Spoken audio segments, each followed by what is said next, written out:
Hey, everybody. Hi. Hi. Hi. Merry Christmas. Merry Christmas. Happy holidays. Happy holidays. It's Christmas break. It's Christmas break. Seth Theory's home, and it's Christmas break.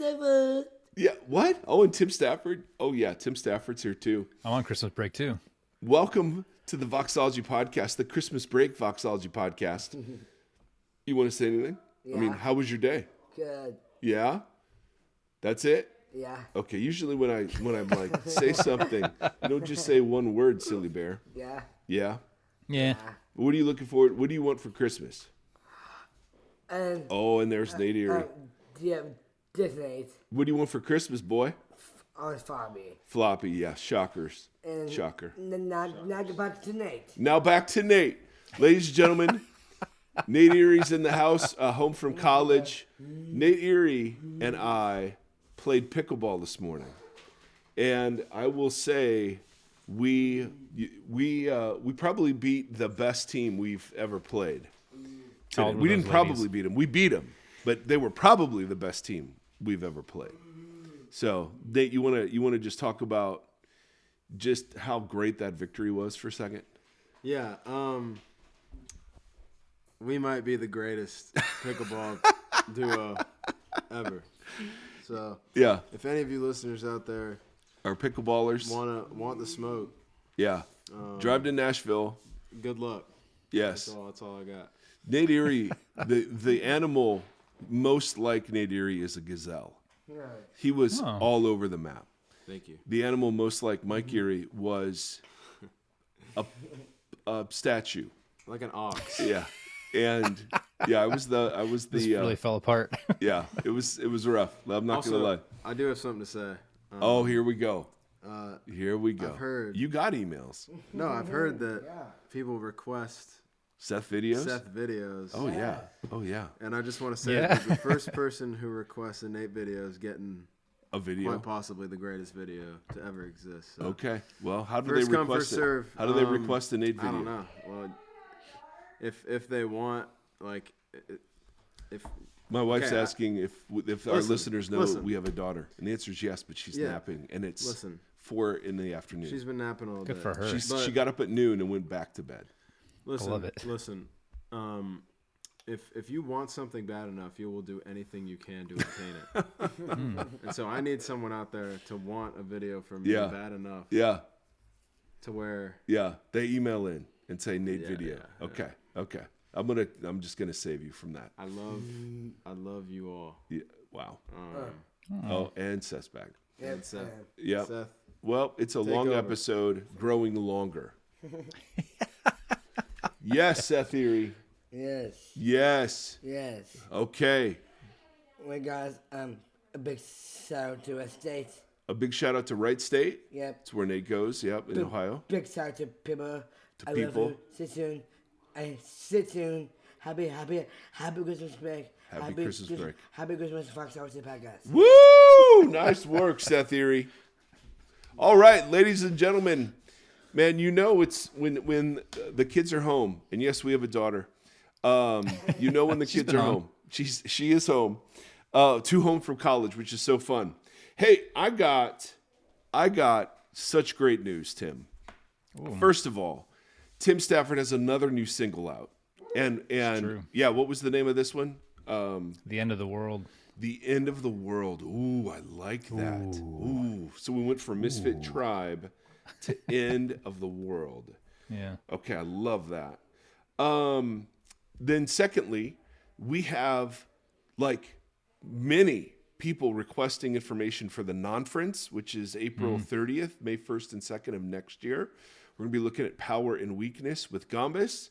There's a form we want you to fill out if you're interested. We covered it in depth last episode, but we've gotten a bunch of emails about that, as well as a potential idea of doing something about how to kind of re-engage the church as someone who's been hurt by it. We've gotten several responses on that, and we've gotten just a ton of great topic idea responses. So you guys are on fire. Let's just throw it out there. Also, thank you for those of you who are supportive of the podcast financially. It's an amazing gift. We have some listeners who give once a year this time of year. And so, man, we're so incredibly grateful and privileged to be doing this. And we are, just as we always say, I'm so sorry to remind us, but we are a 501c3 nonprofit who's crowdfunded, and we love you. No. Yeah. But in all seriousness, thank you.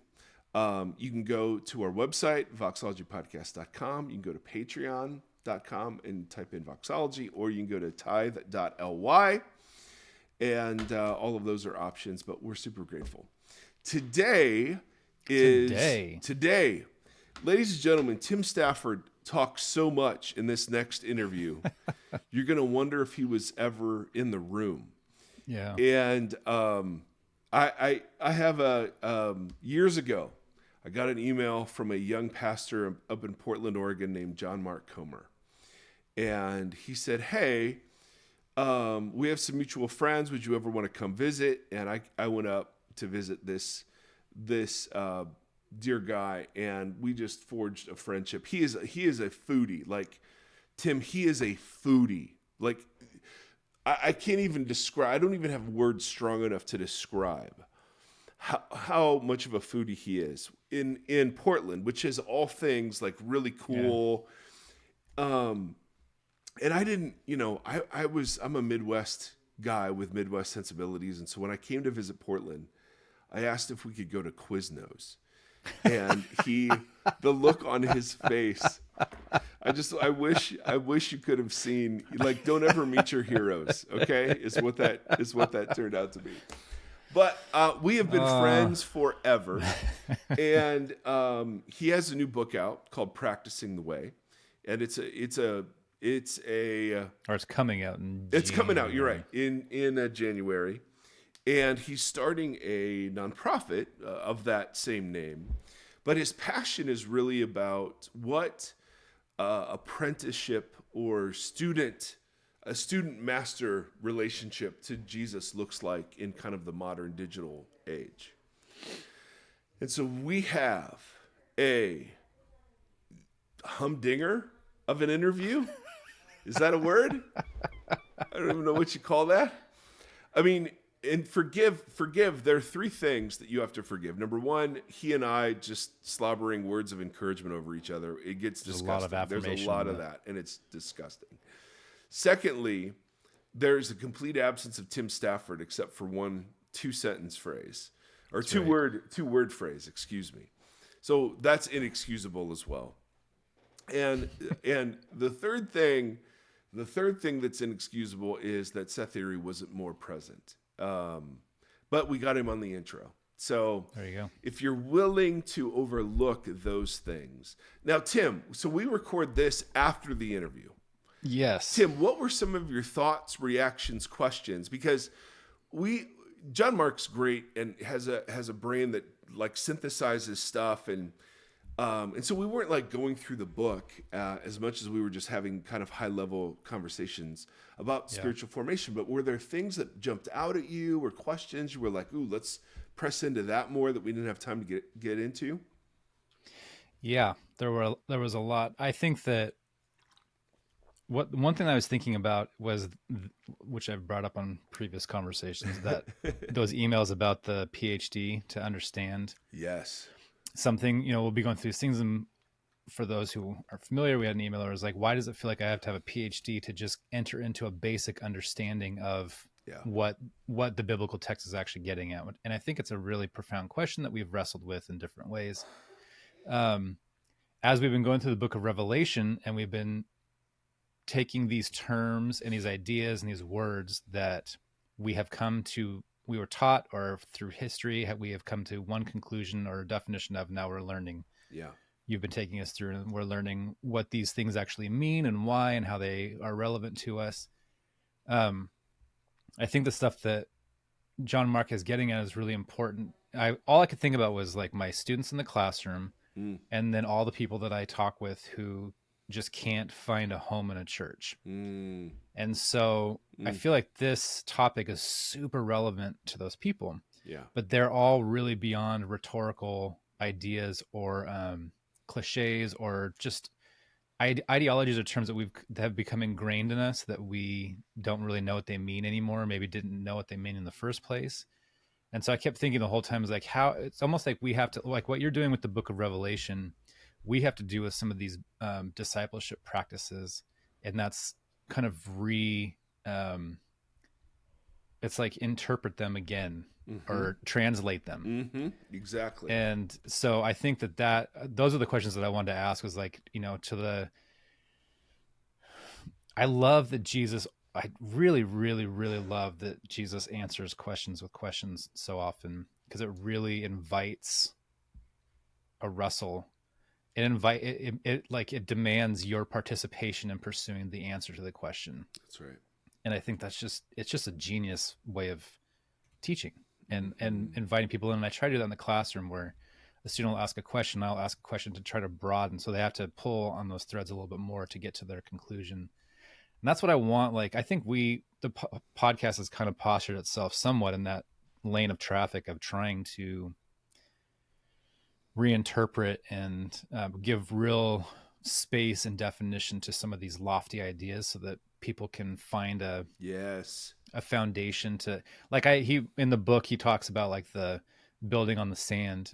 And I think the church for the, not all churches, but a lot of the church has been equipping us to build on the sand. And it's like, we don't know why, and we don't know why the house shifts or the foundation starts to slide or why we're getting wet. And so all that kind of like reverberates out through suffering, I think, which is a big part of the conversation that you're about to listen to. And so those are the questions that I have. It's just like, how do we, for the people who really want this, but don't know how to re-engage it because they've been so burned by rhetorical devices and by just spiritual words and high level thought and all these different things. What does apprenticeship look like to the person who's completely torn their house down and they're trying to figure out what that foundation should be? And so I think there's a lot to, you're about to listen to an hour-long conversation that's so full, but it could be a 10-hour conversation, kind of unpacking how do you give this to people in a, I don't know. The other thing was we talk about spiritual disciplines a little bit, and I felt very inspired I've been thinking about spiritual disciplines a lot lately, and I've talked to you about maybe we can spend time trying to figure out what those really are and the purpose and the meaning so that people can really engage those purposefully.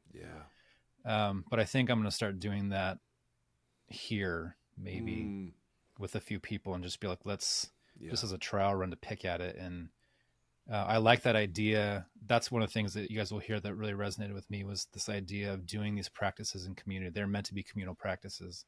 Boy, so true. But, growing up reading like the Celebration of Discipline, that wasn't a book, not that it was written incorrectly, but it was a book that was not, wasn't given to me and said, do this with a group of people. It was given to me and said, learn how to do this on your own. Yes. And community was one chapter in the book. Right. Which is funny. Totally. Yeah. Learn, so go sit in your room and think about how to be a good member of community. Yes. So try not to throw up a little when the affirmations are flying. There's lots of hugs and love in here. Seriously. But John Mark has struck a chord with people under 30 in how do I manage, what is my life and the management of my life supposed to look like as a Christian? Yeah. And the thing is, and I can say this, because we've been friends forever, but he's the real deal. Like all the things he's talking about, he does. Yeah. And with great agony sometimes. And so anyway, this is a little different. This is I like how you put it. If my life's fallen apart, my faith has fallen apart, how do I find something solid to stand on?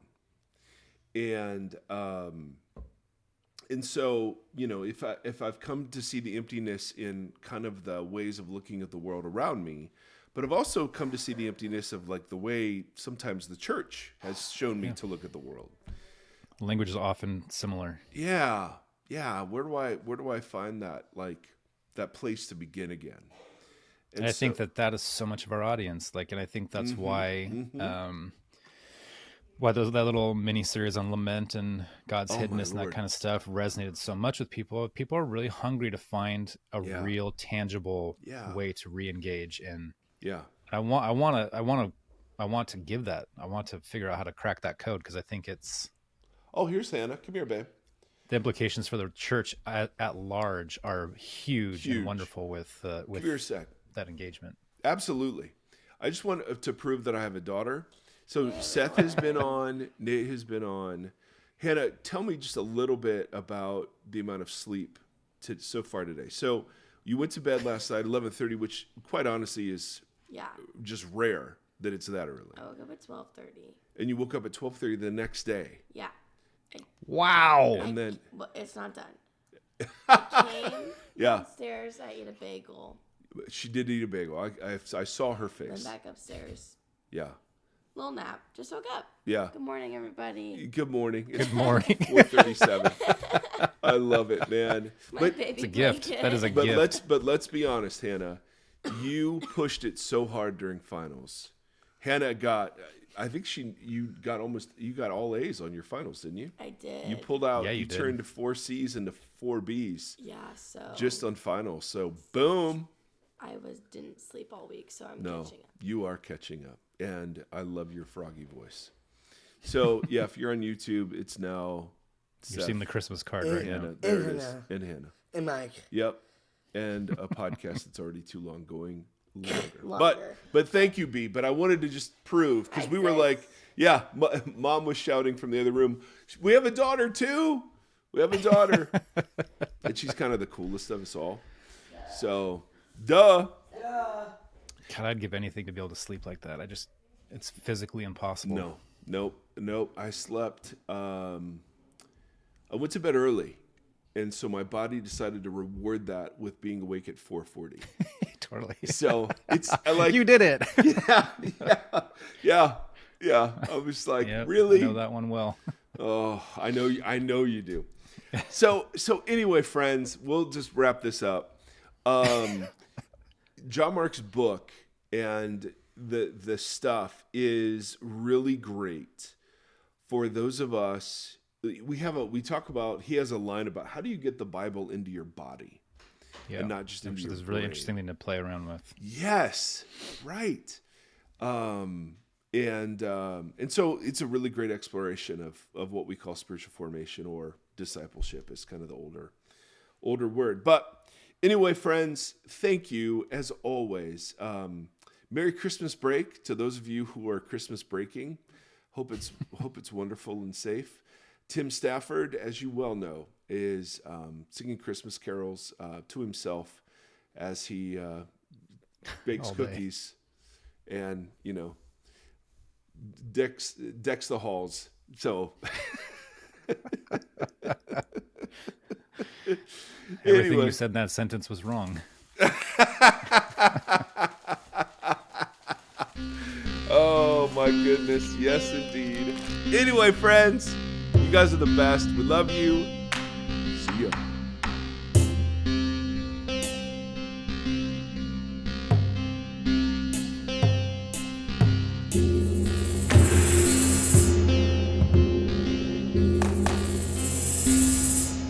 Demur, chill. Yes.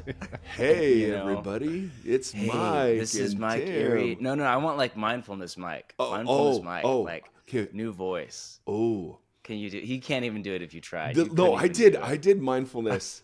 I did mindfulness. And welcome to the Voxology That one podcast. time? I did That one one time. time? I was at On-Site, which is this treatment facility. Kind of like prayer. You did it that one time, huh? Dude, I'm Right? telling you what, I am loving the Lord's Prayer. That's my go-to.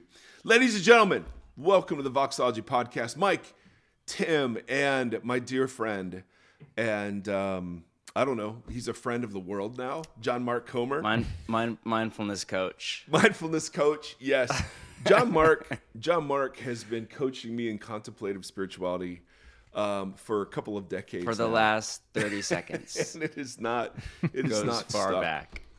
John Mark, welcome to the show. My goodness, thank you for making time for us. He has Oh, thank you, Mike. you got a new book coming out mid-January called Practicing the Way.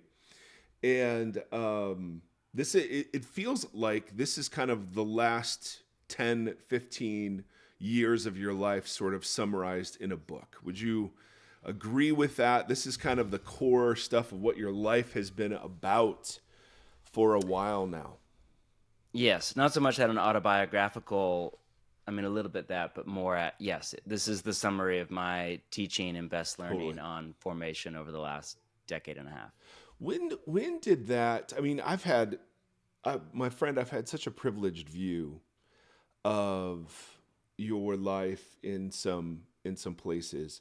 When did this, and I remember the first time I ever met you, I think we were up visiting Portland, and you were on like a 7-day fast or something. So my first experience with you was like doing this stuff and taking it seriously. When was there a moment or a season where this kind of life became beyond just I want it, I need it? Was there a moment when you discovered the fullness of it and went, this is it, this is what I'm dedicating my life to? There was not like a before and after moment as in date on the calendar, but there was a very definitive season. And, I think most of us come to, not all, but most of us come to our vocations through wounding. And I think there is an inverse relationship between our wounding and our destiny and call before God. And, so backstory for the listener, Michael Carl, Erie, and I go way back. So 2 things that are pertinent to this conversation. One, I don't think there's anyone on the planet who has imprinted on me more deeply as a teacher than Mike Erie. This, but thank you. And I still do not think there is a better Bible teacher living today than, you were a close second to Rob Bell back when he was teaching the Bible for like 20 years ago, before he was writing like young adult sci-fi novels. And, but since he's moved on, you have moved into the number 1 spot, my friend. Man, I tell you by what. process of elimination. No, I'm dead serious. Like no one. So the backstory there is I was how old was I? 25 years old. Tops. And I was trying to learn how to preach and teach. And I did not like how it was done. And there were 1 or 2 people out there that were teaching the Bible and they sounded like normal, down to earth people. And it was McManus. Bell was teaching like through Leviticus back then, and you. And when I discovered you, it was like, whatever this is like what I'm trying to figure out how to do, but 10x better. And so I asked if we did not know each other, but we had a mutual friend, and I asked if you would mentor me in teaching, and you were gracious enough to say yes, and you would come up to Portland, and we would eat Quiznos and go to Powell's Books, and I would literally walk out of Powell's Books with a box of books that was like assigned reading, and spend the next like 3 months, 4 months just plowing through each one like a drinking out of a fire hose. And I'm not even joking, Mike. You are the best Bible teacher I know. Oh my goodness! And the imprint on my life is just cannot be put into words. So that's point 1. Wow. Second point. That's it. You're welcome. Just going to keep talking so it's not awkward. I'll do it. I have a Star Wars quote, though. What I want to say right now is my generation is what you've grown beyond, right? Luke to Yoda is like the best thing ever. So, John Mark, thank you. You have pastored me in some really tender places, dude. People have no idea the pastor you are. Not just the teacher, but the pastor you are and the spiritual director you were for me. And some really painful stuff. So it is so mutual, my friend. Anyway, point 2. I love you deeply, Mike, and wish we were in the same city. But right? It's an honor to be your friend. So I think the second point that is pertinent to this conversation is, Mike, you and I would love to hear your thoughts on this. So let me give you my kind of short spiel. All of this is a long and winding answer to how did you get into the field of spiritual formation and the short answer is through crisis. I think you and I both grew up in the evangelical model of discipleship. Yes. And there's a lot I'm really grateful for, and the evangelical model of Bible teaching. Mm-hmm. And there's a lot I'm really grateful for. You know, I grew up in the Bay Area, then was in Portland the last 20 years, and now I'm in LA. So I've lived in some of the most Seriously. progressive, secular, postmodern parts of the world, not just the country. And I am incredibly grateful for the foundation of, you know, the high view of Scripture, a real sense of moral grounding. I'm able to walk around LA and just, without a lot of contempt in my heart, just think this is absolutely nuts and not feel, you know, the gravitational pull that I think a lot of other people feel. I feel just deeply grounded in the teachings of Jesus and the library of Scripture, and a growing sense of trust in Jesus' moral vision over my life. So there's a lot I'm really grateful for, but like any movement, it has its shadow side. And, you know, evangelicalism at a historical perspective was born out of the same era as the Enlightenment. And so it adopted a number of Enlightenment assumptions uncritically, one of which was kind of the Enlightenment view of the human person as kind of, you know, what Rene Descartes, who famously said, "I think, therefore I am." He called us res cogitans in Latin, or thinking things, where what's this, the Benjamin Franklin line, you know, the purpose of the body is to carry the brain around. That's like an Enlightenment mindset.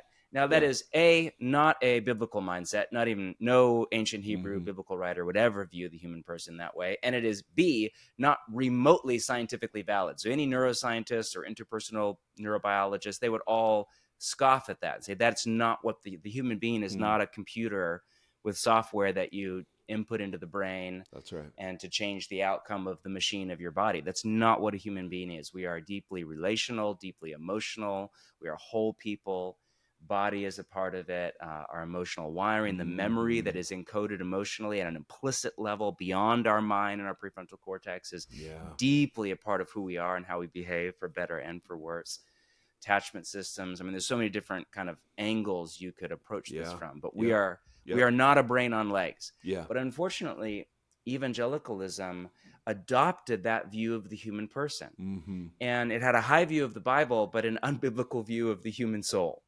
And so the result was evangelicalism was built on the assumption, and this is honestly, I think, still true of the vast swath of this stream of the church, which doesn't get called evangelicalism anymore, but whatever it is. And it was built on the assumption that as a person's knowledge of the Bible increases, their spiritual maturity will increase along with it. And there's just enough truth in that claim early on in the spiritual journey to keep the myth alive. But it is a myth, because the farther down the spiritual journey you go, the less true it becomes. Meaning, if you're 22 and 3 weeks ago you were an atheist and a postmodern whatever, and you have an encounter with the risen Jesus, and you become a follower of Jesus of Nazareth, and you begin to read Scripture for the first time, the mental map of reality that comes to you through the teachings of Jesus, in particular the 4 Gospels in the New Testament, but Scripture as a whole, is going to radically change your life. It's going to radically alter not just your mindscape, but the whole trajectory of your future, as you begin to learn what Jesus teaches about the body and sexuality and relationships and money and forgiveness and healing and community, all the stuff.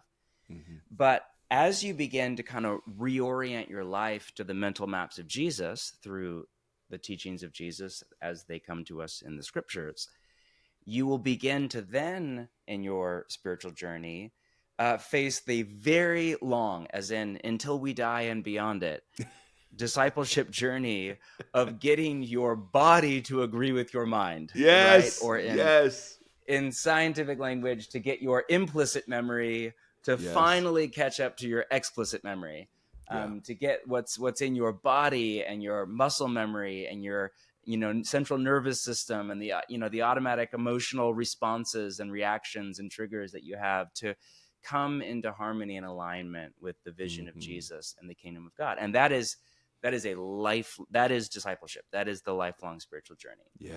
And for that, No, go. You're on fire. I was just gonna say, so for that, the Bible stuff has to get into your body, and that is that doesn't happen through sermons.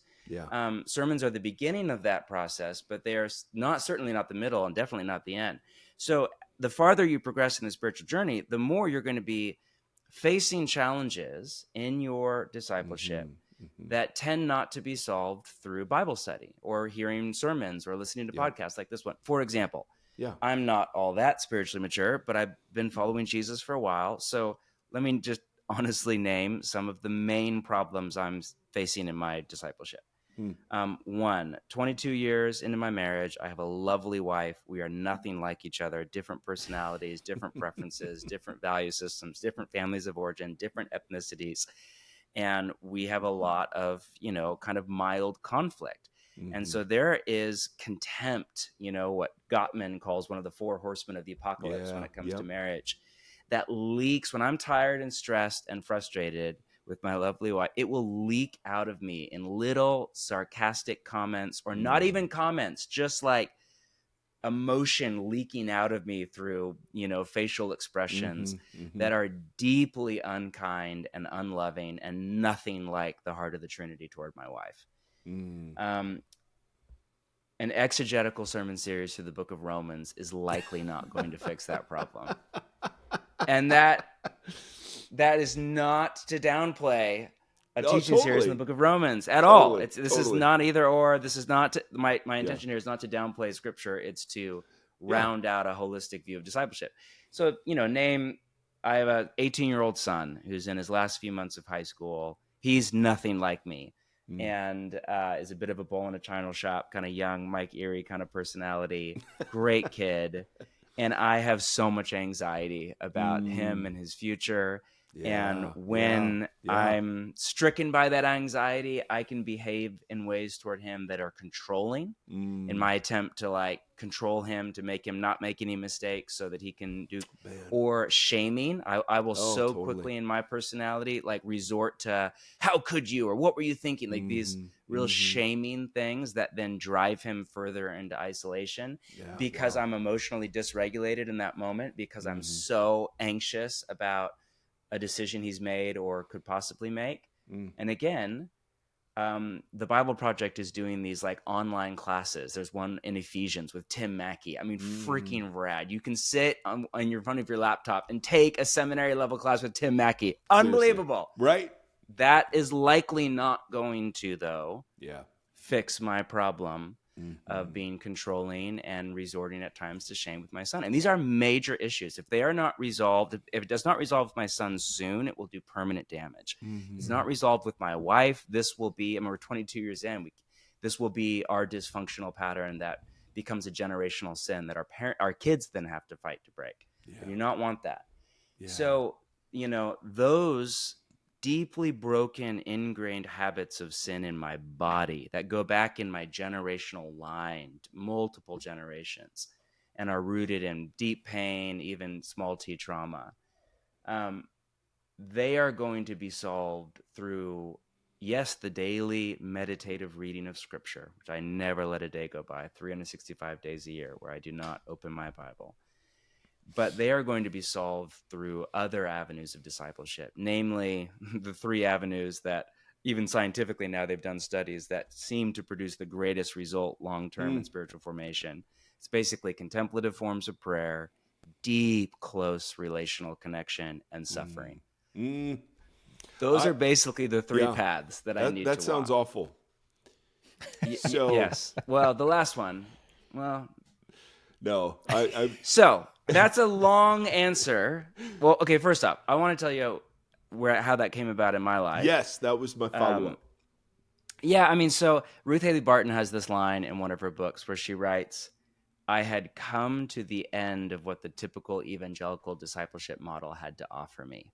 Oh, that's good. And I remember reading that line and thinking, yes, I remember that very vividly. There was a season in my life where I had been growing in leaps and bounds through reading N.T. Wright and learning more about the Bible and going to college and reading book recommendations from Mike Erie and listening to your sermon series on Mark. And I was growing in leaps and bounds. Yeah. And then I kind of reached a point in my maturity where I was seriously more mature than I was. But man, there were these deeper issues: perfectionism, anger, anxiety, sarcasm, contempt.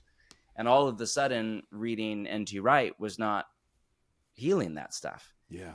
And not even listening to Michael Carl Erie, as amazing as it was. So I just got stuck. And then as life began to get more stressful, you begin to get wounded, the pressures of adulthood. Now I started to have an iPhone at my age. Then I felt like I began regressing, not progressing.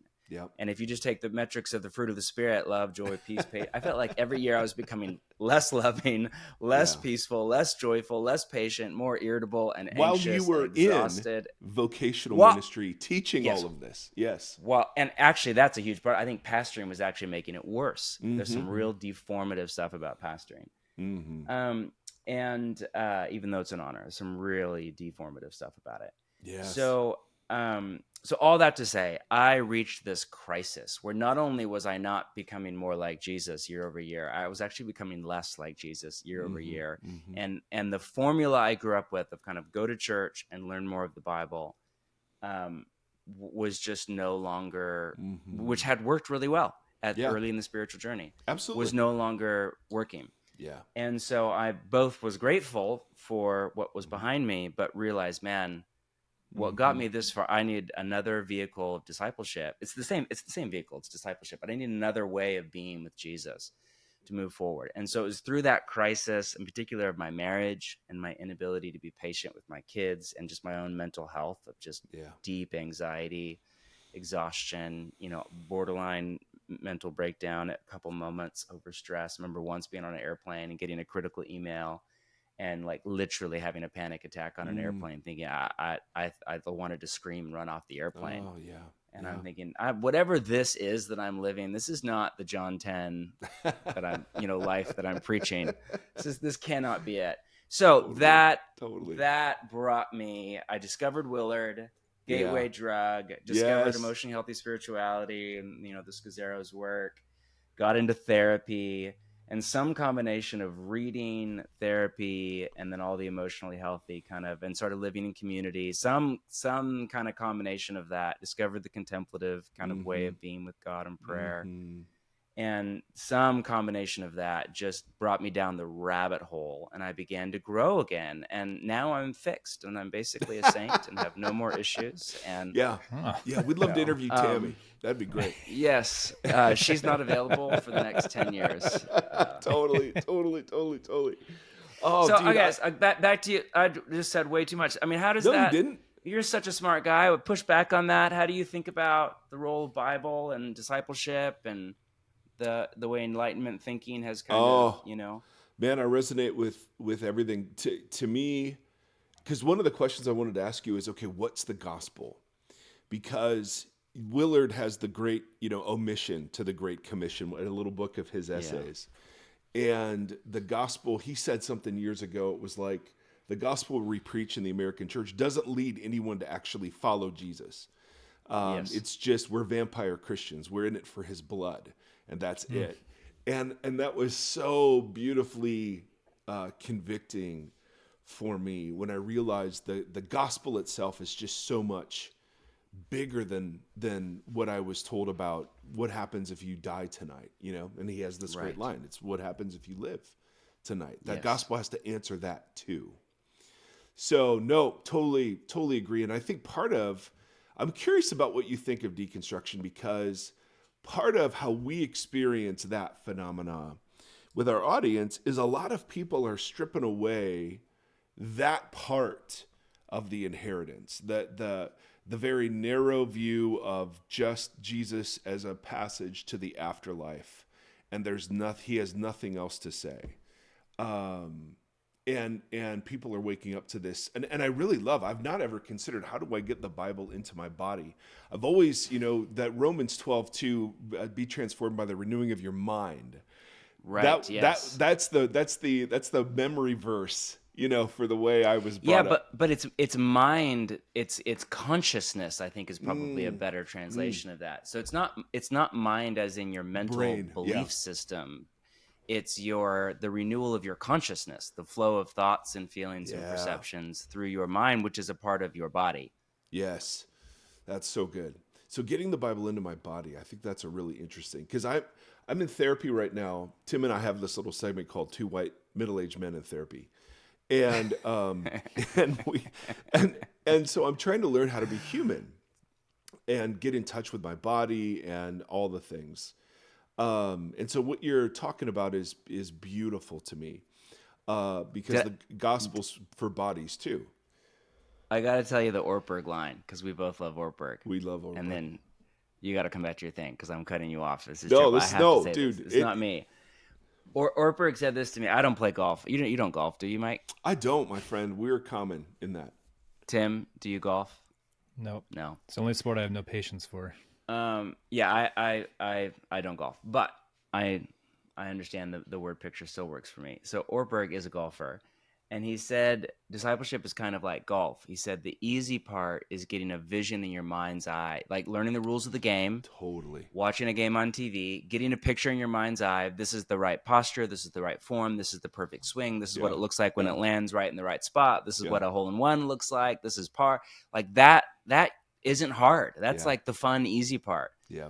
Then the hard part is the lifetime of practice over and over and over to get that vision that's in your mind's eye of what the perfect swing looks like, or the perfect shot. I don't even know if they call it a shot, whatever, putt, whatever looks like, so that when you are there and you stand on the green and you hold the, thing, club, the putter. This is going horribly wrong.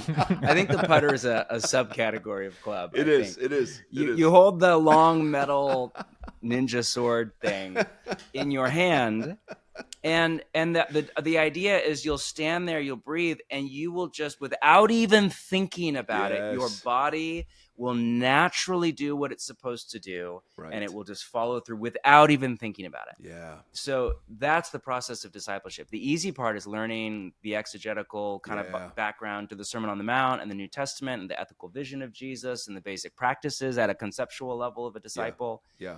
The lifelong practice and journey is getting all of that so deeply into you. And that's where Willard's so amazing, his whole stuff on it. It's got to be the transformation of the heart, which is not just your feelings. It's the inner person that affects, again, would manifest itself in your central nervous system, in your implicit memory, and your attachment filters, to where you're so transformed on the inside that you just kind of naturally live the teachings of Jesus without even really thinking about it. They're just like, they're not even like in your brain, I'm really trying to learn better to forgive. You just naturally start forgiving and letting go and not carrying resentment, because you've been transformed in your inner person through this long process of disciplines and practices and discipleship and therapy and community and confession and this long journey you've been on. So how does all of that differ from the self-improvement stuff I see all over Instagram?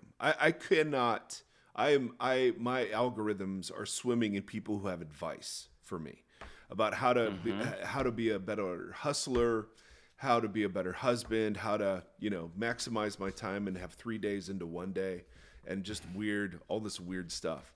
How does spiritual formation differ from that? Well, first thing I would say is where it agrees with that. A very wise man once used to say to me, all truth is God's truth.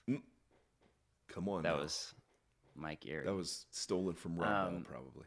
A very wise man once said to me, wisdom is wisdom is wisdom. Ooh. What's the Willard line? Like, just because I'm not going to not eat breakfast just because Hindus eat breakfast, doesn't make it a bad idea. Totally. So the first thing I would say is I would find agreement. A book like Atomic Habits by James Clear. Holy cow, every Christian should read that book. Just wildly helpful for just a way to put together your life as a resistance, mechanism against digital empire. Yes. So first off, I would agree with a lot of it. And then secondly, I would say there are two radical differences between discipleship to Jesus or spiritual formation and the self-actualization life hack, project self kind of. Yes. And I think it's so good that you pointed that out. And I tried to write this in the book because I keep seeing formation devolve into this hyper-individualistic, post-Bible, post-Christian, progressive-y, self-helpy, therapeutic thing. That's it. And I'm like, whoa. There's a weird, it's confusing at first because there's aspects that are in real alignment with discipleship and other aspects that are like, wait, what? So the two radical differences are this. One is the overall kind of mental model or worldview. For example, in the kingdom of God, the highest value is not happiness, and it is not self-fulfillment. You know, I read Arthur Brooks. Has this extraordinary new book out right now, and I read it a couple of weeks ago and just savored every page. And he's a Harvard social scientist who studies happiness. So he's famous around the world for like the happiness expert. And he has this beautiful paragraph where he writes about, if you live a good life, it will require regular seasons of unhappiness. Oh my goodness. And if you are not regularly unhappy, then you are not living a good and meaningful life. Oh my goodness. So I love that. So when happiness becomes the highest value, and then when happiness is co-opted and confused with pleasure and dopamine, that's it. Then you have a radically different moral kind of metric system. You know, it's the classic, why are you getting divorced? Like, we know what the teachings of Jesus are. Well, God would want me to be happy. That's a perfect example that's wildly common of where formation gets co-opted by worldly assumptions. And so, you know, obviously in the kingdom of God, the highest metric is not happiness, it is love. And happiness, which is more akin to joy than it is to pleasure, and to peace than it is to pleasure, and in contentment than it is to getting, you know, the perfect life or perfect whatever. That is the byproduct of becoming a person of love who is both giving love to others and receiving love by living deeply in community. So that's a pretty radically different worldview. That's not just semantics. Yeah. And it will radically, you know, for example, my Peloton is, I learned I do Peloton 4 or 5 days a week. Don't mock me, Michael Carlier. Come on. Do you wear tights? You know, yes. Oh, okay. And awesome. like a cushion under my butt. Oh, dude, of course. Yeah. You have no butt. Of course. You have no butt. You can't wear like normal workout shorts. They ride up. It's just so uncomfortable. You have to. I love it, dude. You have to. I love it. So, you know, every Peloton workout is a sermon. Oh, and are they talking to you the whole time? Oh, yeah. These are master instructors. They're all amazing. Okay. But every single workout is a masterclass level sermon, full tilt indoctrination into, you know, it's the Peloton worldview. It's the between 20 and 40, upwardly mobile, likely live in a city or metropolitan area, progressive, radical individualist, very postmodern but wealthy, self-actualization. You're the best. You're the same. I mean, it is full on indoctrination in it, and it is sermonizing to the core. Yeah, and that's why I don't do it. That's why I don't do it. That's clearly why you don't do it, Mike. That's why you just do CrossFit every day and carry tires. Oh, after doing mindfulness. So totally. So anyway, the other day, the instructor just went on this spiel, like this rant. It's like a sermon rant about how you got to drop anybody that's holding you back from your upward march to success in life. Oh, friends, bro. You got to drop them. That person, they're not helping you. You leave them behind. They're not moving you forward. You let them go. And I was just like, oh my, this person is moralizing, abandoning your friends when they're suffering, divorce, leaving your kids behind to follow what's on your heart.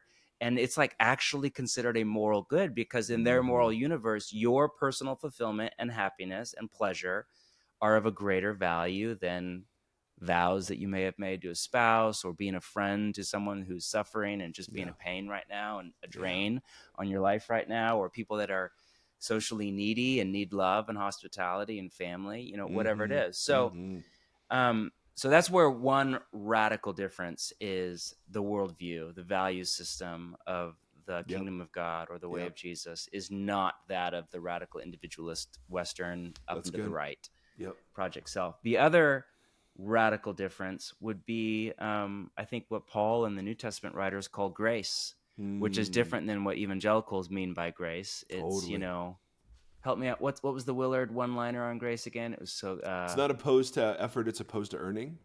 Yeah, but his definition, he had all his definitions. Was it God's action on our behalf or something like that? Yep, that's grace.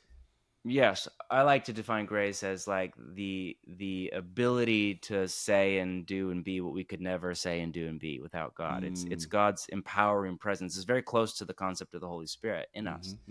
And grace is what the Spirit gives in us. It's the gift, the grace of the Spirit that empowers us to be able to live and love like Jesus. So the difference between the discipline, the spiritual disciplines or the practices, and just habit stacking is that we're not just exercising our habit muscle to hack our central nervous system. I mean, we are doing that. Some people like the spiritual disciplines don't do anything. That's absolutely not true. They absolutely do a lot. There's like there's scientific neurological effects that silence or Sabbath or community or confession has on your actual body by itself. But it's why mindfulness is so effective, which is kind of almost like contemplative prayer without God.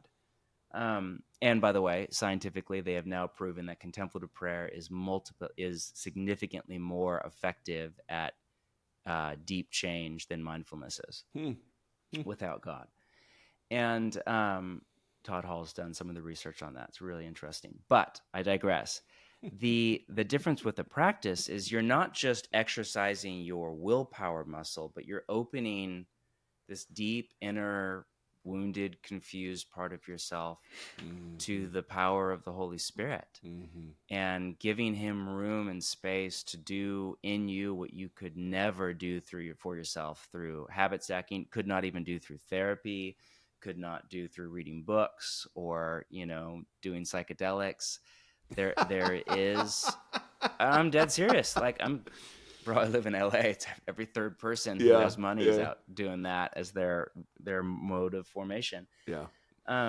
So there is an opening to grace. I found this new writer, Mike. Do you know Jacques Philippe? Oh, yes. Oh, bro. I haven't read much. I've read excerpts. I've read through almost his entire canon. They're all short books, pretty much, which is you can read them in kind of a Sabbath. But oh my gosh, he's just pastoring my soul, Mike Erie. But he has this great in his rubric. He's like, the primary task of discipleship is how do I open deeper and deeper layers of myself to grace. Oof. And that's what the disciplines are for. That's what deep community is for. It's what confession is for. That's what all of it is for. Like, how do I give God access? And, what's the Thomas Keating line? The chief function of the will is not effort, but consent. Oh, ooh. So, how do I deepen the surrender of my will? As openly as I possibly can to more and more of grace. So I guess that's how I would think about it. How do you think about it?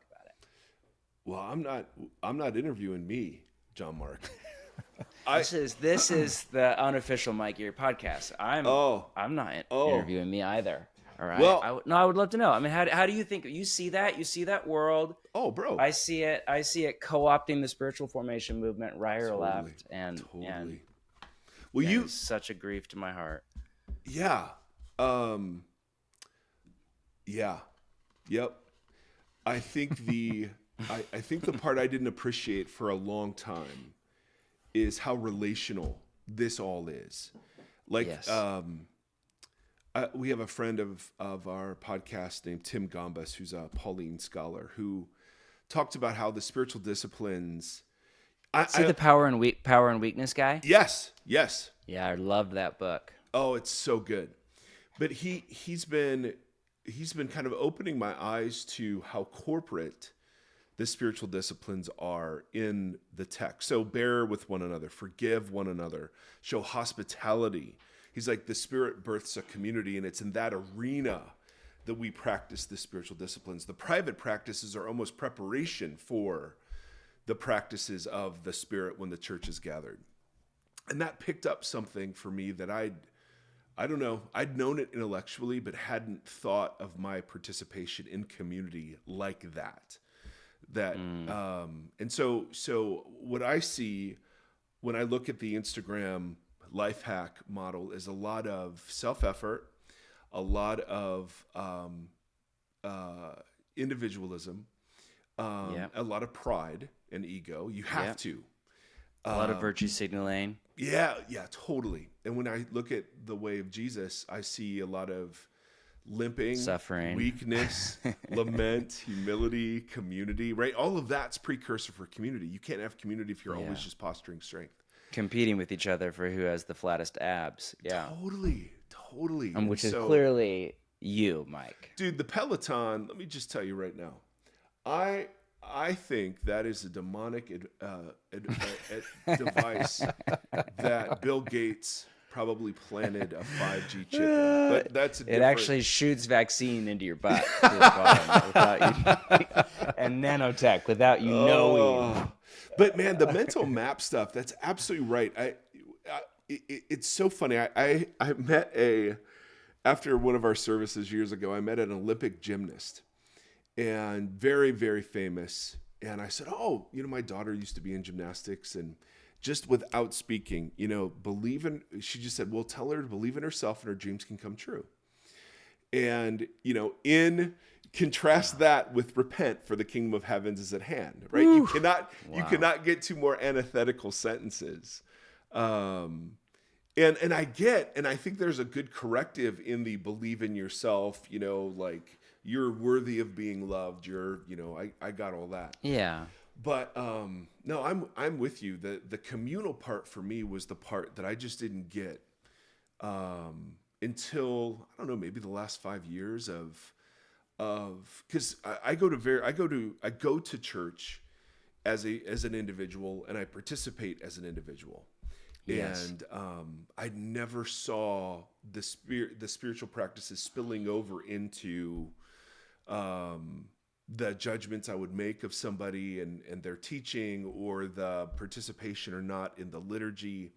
So it was just really, it was a beautiful thing. So that's been very helpful for me as well. Have you discovered yet the work of Dr. Todd Hall from Rosemead?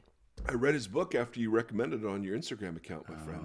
Amazing. See, the student has become the master. Yes, that book, it took me... Which one did you read? The academic one or the popular one? I don't know. Relational Spirituality is the one that that's the longer. There's a shorter version of it if you want, but it's too late. What's for you that now, one called, Mike? Come on, you read all the hard stuff. You read some. He wrote one called The Connected Life. That's more. It's not super popular level, but it's like an IVP kind of level of the relational spirituality one. You get about 80% of the goodness. Oh my goodness, and it's such goodness. It takes an evidence-based approach to suspicions we've had about what spiritual formation, what discipleship turn out to be. It says, look at this. This actually works using measures that aren't just, hey, do I feel close to God today? Yeah. And but his whole thing, spiritual formation is a relational process by which we are loved into loving. I love that. I mean, that's gold. That is absolute gold. It's not Christian habits alone that you do, just by yourself. Yes. And even when I got initially into Willard and Foster, that was still the paradigm I had was, it's silence and solitude, it's Bible study, and all those things are incredible. But part of the rule of life for me had to be participation in a local church as somebody who was in submission and not leading it. And that was such an important piece for me to go and to serve and not go as the head guy or the guy getting the ego or, whatever. Yeah. And that was a big deal. Can you talk a little bit of rule of life? You spend a whole section on, we want to be with Jesus. We want to do what he did. We want to become like him. We want to follow him. And then you give a very practical, some of the rule of life stuff you wrote, I thought was really great, man. That's not a language with which I am familiar. And some of the rule of life stuff that you wrote in the book was really great. I'm going to go back and think through some of that. Do you want to talk a little bit about what that concept is and how you've applied it? Because I think we all go, yep, I need to read my Bible more. I need to pray more, and fasting would be great, and restricting technology. But this is different than that. This felt more steps towards flourishing rather than like restrictions. So I don't know. I'd love where did you discover that concept, and how did it sort of become central for you in Tammy and the way that you guys live? Yeah, I mean, as you know, rule of life, for those listening that are unfamiliar with that language, it's not language used by the modern Protestant arm of the church. It's ancient language and is still used all around the world in other streams of the church.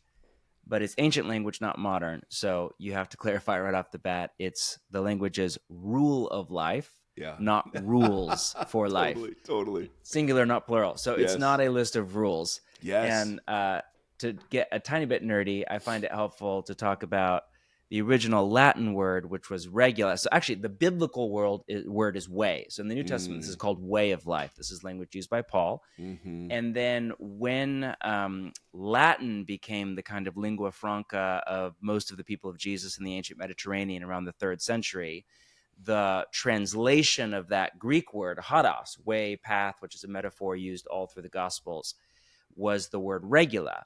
And regula is a bit tricky to translate into English. It literally means a straight piece of wood. So it's connected to English words like regular or regulation or good. Rule or ruler. Yeah. And this is not proven, but a lot of Greek scholars think it was the word used, regula was the word used for a trellis in a winery in the ancient Mediterranean. Because early Christian teachers picked up Jesus' teaching on spiritual formation in John chapter 15 and his very well-known word picture of abide in the vine and you will bear much fruit. So when Jesus teaches on spiritual formation, he doesn't give us a 4-part lecture in Western, bullet point format. He gives us a word picture from the agrarian world of a winery and a vine and a branch and the soil. And early Christians picked up on this image and said, hey, wait, you don't see vines growing wild on the ground. Or if you do, they are bearing barely any fruit at all. You see vines grow and flourish and thrive when they are up on a support structure, when there's a regula, a straight piece of wood built underneath it that can pick the vine up off the ground away from damage and disease and dangerous predators and lift it up toward the sun and index its growth in the desired direction. And early Christian teachers said, hey, in the same way, if you and I are to abide in the vine and bear much fruit, we need a trellis. We need a support structure. We need a rule of life to kind of lift us up off the ground and dangers and disease and index us toward the light. Andy Crouch has that great definition of rule of life as a set of practices to guard our habits and guide our lives.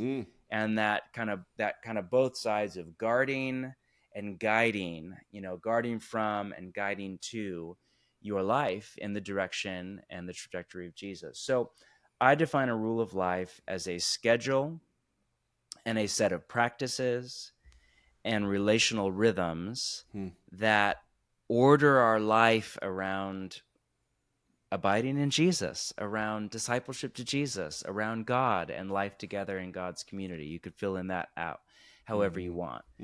And the point I make in the book is that whether you are familiar with this language of rule of life or this is brand new to you, and whether you love this idea or everything in your anti-schedule, anti-intentionality, spontaneous, wounded by legalism self is screaming right now, either way, you already have a rule of life. That's right. Everybody does. There is nobody living that does not have some kind of a schedule and set of practices and relational rhythms by which they are ordering and organizing their daily, weekly, and regular life.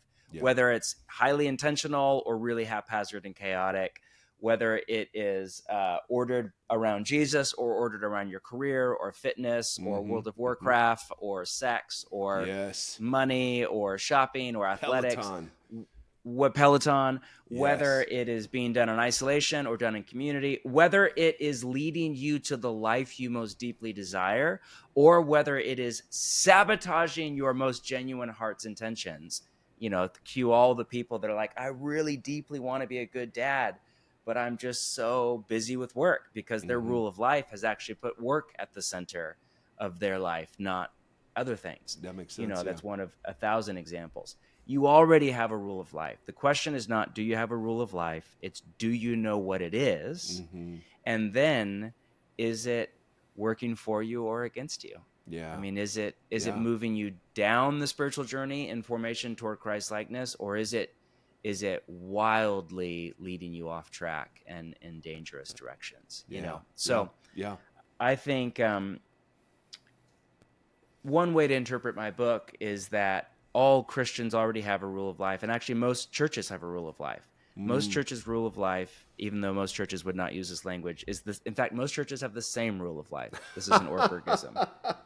Ortberg. I was lamenting with Ortberg once. I was like, it's so sad because, you know, the early church had two rules. They had the rule of faith and the rule of life. And the rule of faith, the original one is the New Testament, and then there were the creeds later and the councils. And the rule of faith was basically, this is what we believe. To be a Christian, you believe this. And then the rule of life that you have in the New Testament and also in early writings like the Didache, and then gets codified more formally later by the monastic orders. And of course, the rule of St. Benedict's, the most famous one. The rule of faith was basically, this is how we live. This is how you live if you're a serious Christian. So this is what you believe. This is how you live. And in the modern church, we still have, I was saying in the modern church, we still have a rule of faith. Go to pretty much, we call it a statement of faith or a doctrinal statement. Go to almost any church website in the English-speaking world, dink around there, and you will find a page that is their statement of faith. It's their rule of faith. It's their doctrinal statement. We believe this, that, and the others. The core doctrines, Trinity, creation, fall, you know, pre-tribulation rapture, like the core Orthodox Christian doctrines. Totally. And a little sarcasm there. Yeah. And then, but pretty much no church website has a rule like, this is how we live. And this, and these are the ways of being. We love our enemies. We practice Sabbath. We fight off materialism. We give generously. We forgive those that have wounded us. We stay faithful to our marriages. This is how we live if you're going to be a part of our church. Yeah. Almost no church would have that. So I was lamenting this to Ortberg. Like, it's so sad that modern church still has a rule of faith, but doesn't have a rule of life anymore that tells you so much about how the Western church has gone off the rails. And he, in his very gentle Ortberg way, said, actually, John Mark, it does. And he said, most churches actually have the same rule of life. I was like, really? And he's like, yeah, come to church on Sunday. That's it. Be in a small group. Yes. Serve and give. And give. That's right. And then he said this, and only Ortberg could say this and have it not be like cynical deconstruction. I hate church and I'm never going back. I'm just going to brunch and podcasting angry people. Only there's no anger. He is such a loving, mature person. But he said, the problem is that's not a rule of life designed to produce a high level of spiritual maturity. It's a rule of life designed to run a local church. There it is. Yes. Or designed to grow a local church. Crap. Because you know what? We had 5 things at Bridgetown when he said that to me. You know what they were? They were practice the way of Jesus, and then they were gather on Sundays, be in a Bridgetown community, serve, and give. Oh, all we did was we realized, we should probably add following Jesus to this list. Yeah. Oh, that's so good. That's so good. I was cut to... So one way to think about rule of life, what I'm advocating for in the book, is, hey, listen, you already have a rule of life. Your church already has a rule of life, but you likely have one that is highly unintentional. Yeah. That is probably not holistic. Yeah. That is probably very individualistic and not communal, and it's probably exhausting you with overactivity. So the invitation to a rule of life in my book is less of an invitation to a new thing. Yeah. It's an invitation at those 4 levels. Live more intentionally, live more slowly, live more relationally, and I forget what the 4th one was. I had something good I said a minute ago. You did. We're nearing the end of the week here, Mike. We're a couple hours away from you're Sabbath. You're doing great. We're slipping. Bro. You're killing it. We're slipping. I mean, I would say you have talked, I don't know, I'd put you at maybe 20,000 words in the last hour. And I mean, that's impressive. John Mark. That's like it's a great you have example so of the much. deformative effect of pastoring. You have no, I love it, dude. You're literally the easiest interview ever. I think I've asked like 2 questions. It's awesome, bro.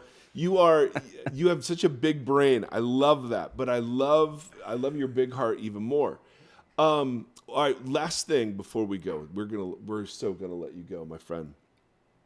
What role? So we've been doing just a little conversation on the God who kind of disappoints everybody, and lament, and the hiddenness of God, which is something we talked about years and years and years ago. Oh man, your teachings on that. Whew, Oh well, such a gift in my life. What role? You'd mentioned suffering earlier, and it seems like part of the malformation of my cultural inheritance was everything ends in a pretty red bow when it's Jesus. And if it's and that back to the unhappiness, man, that speaks to me so much. That quote from Brooks. What role does suffering play in all of this, do you think? And why? Because I get people who will, and I've asked, why doesn't God take this away? Why doesn't he take this desire away? Why doesn't he just change me? Or change this circumstance?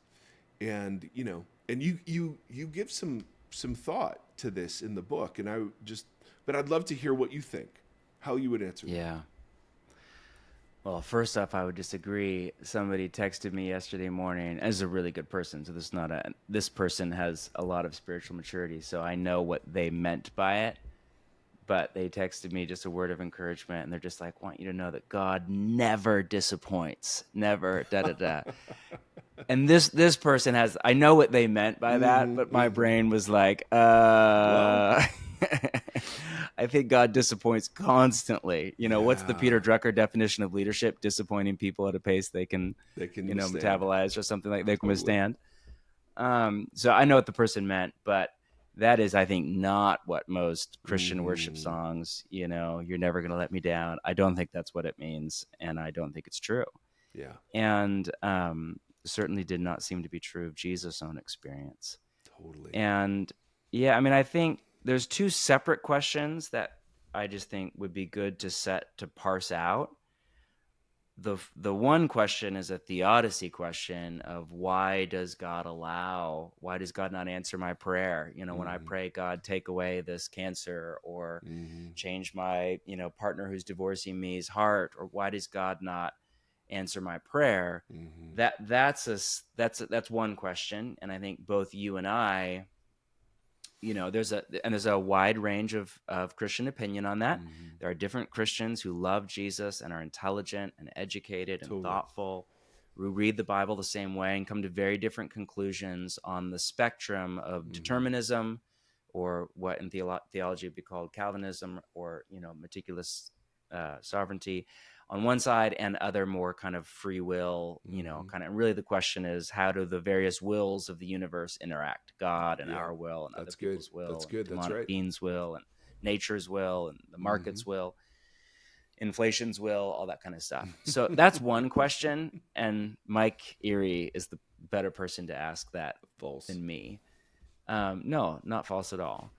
But whatever opinion you develop or conviction you develop, whether you're far on the determinism side, or an open theist, where if you're a follower of Jesus, wherever you are on that spectrum, there's a separate question that I think is fairly blatantly clear in the New Testament.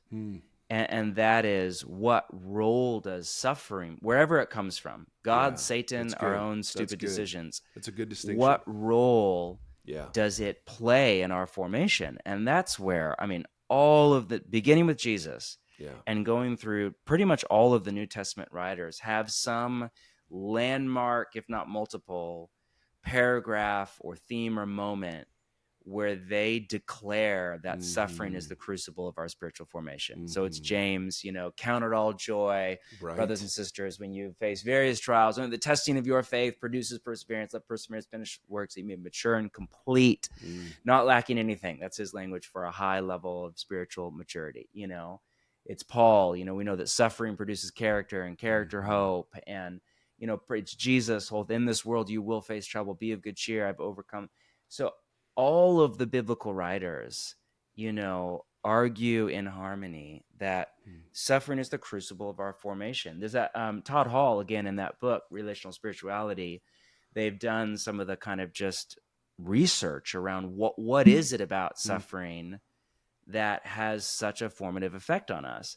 And I think this is my layman's attempt to translate his smart person and other people's academic truth, reality. There is something about suffering that so strips from us the status quo of our attachments and the way of being that we have in the world.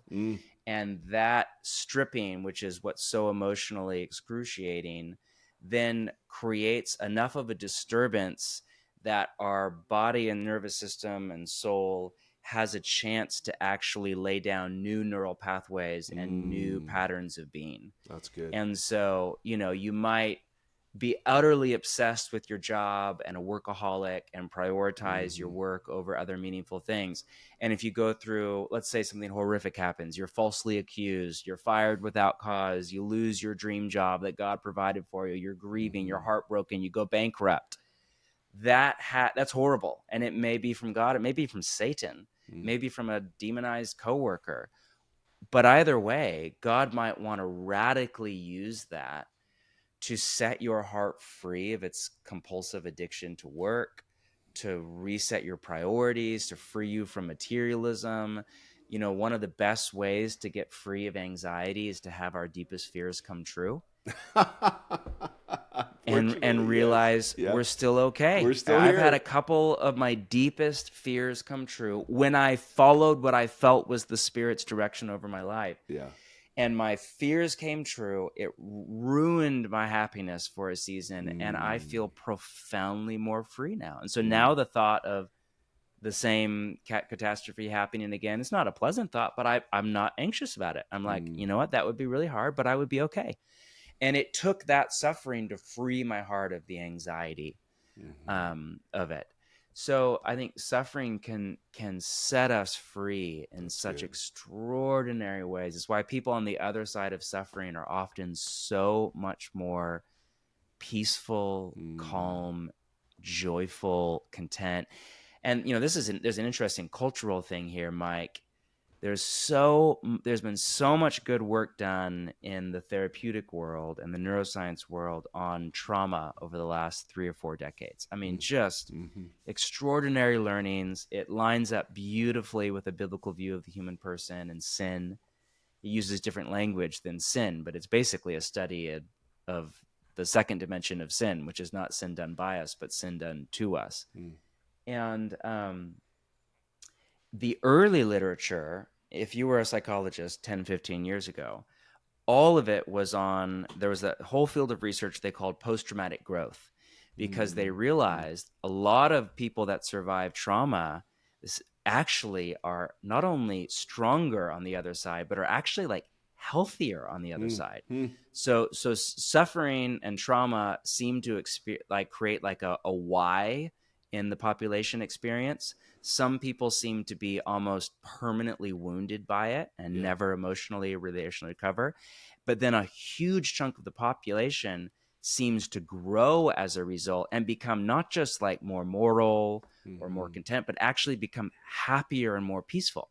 Yeah. And so all sorts of research into this. Wow. But what's interesting is, so if you were a therapist 20 years ago, 15 years ago, and helping somebody through trauma, you would be attending to their wounds, validating their experience, but helping them, like, how do we take the fork in the road to move toward post-traumatic growth, which obviously lines up very much with the New Testament's, commands and calls and encouragements and comfort. But now it's all been kind of caught up in the socio-political ideologies, in particular around critical theories, power analysis, new ways of thinking about history, human experience, all of which have some truth in them. So now it is so wildly unpopular to talk about that, that now there's less and less people discovering help and discovering hope on the other side of their pain and suffering. And this is where I think there's a real unique opportunity that the gospel and the way of Jesus has, because it has this incredibly robust view of sin and sin's ability to wound and damage the human soul. And that lines up beautifully with much of the most recent learnings about trauma.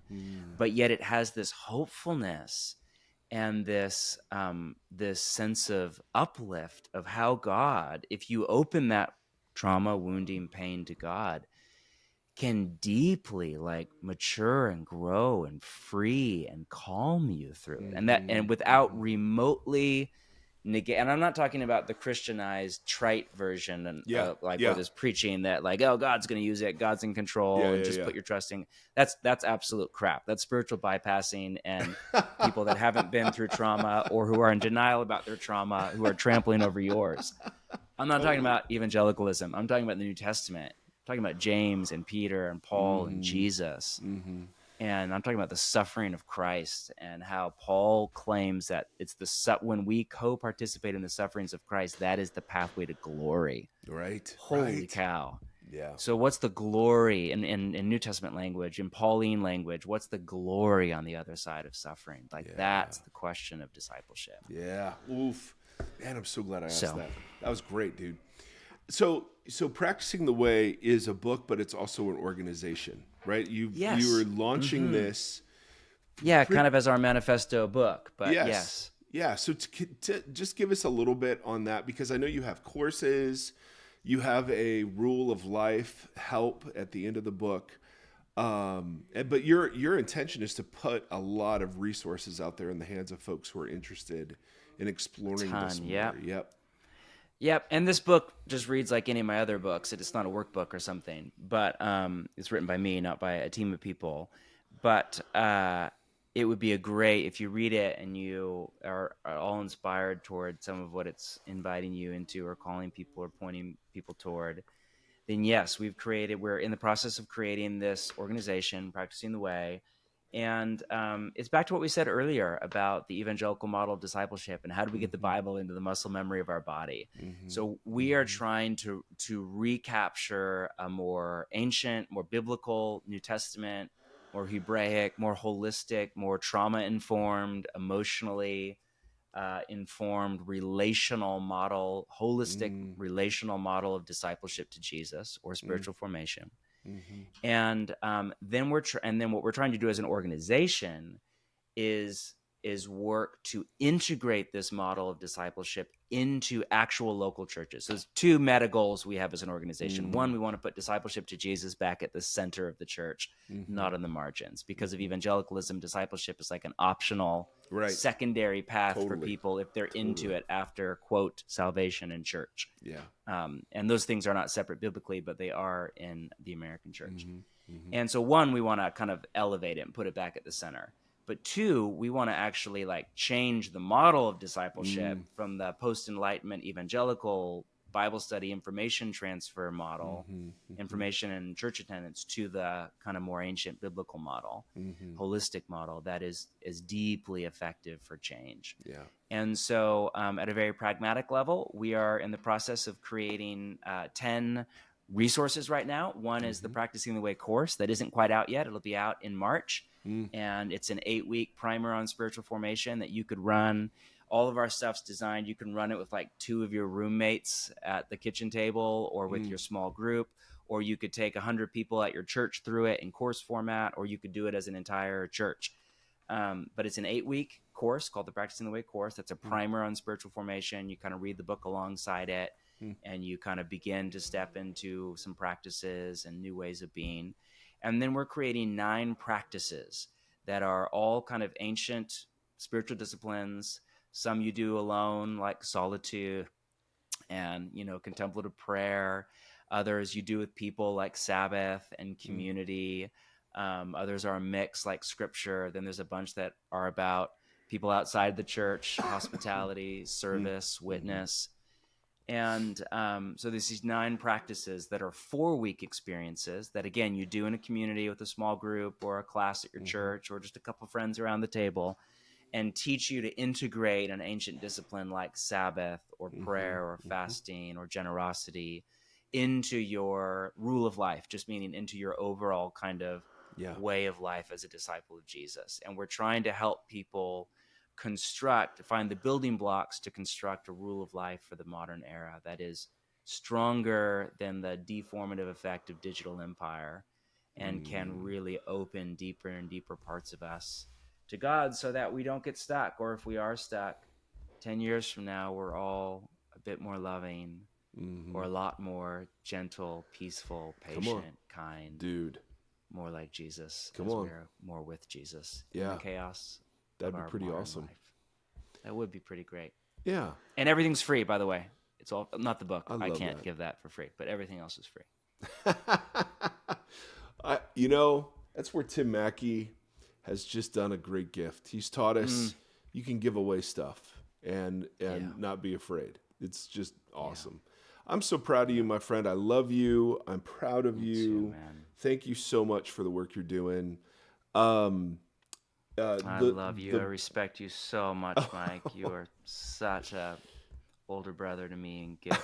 And it's an honor to have been in your orbit. Thank you, dude. Oh, my goodness. John Mark, stop. Let's talk about Tim Stafford for a second. How good looking is that guy? Jeez. I know, right? Bro, how good so looking intimidating. Is he? I think I overtalked out of intimidation because I don't look like Tim. I know. That's right. Dude, if Jesus were white, this is what he would look like. Hold on. He's not? Hey, we'll let you go, man. Thank you. All right, Thank man. you. Love you so much. Love you too, buddy. Take care of Peace yourself. to you all. Bye. Bye.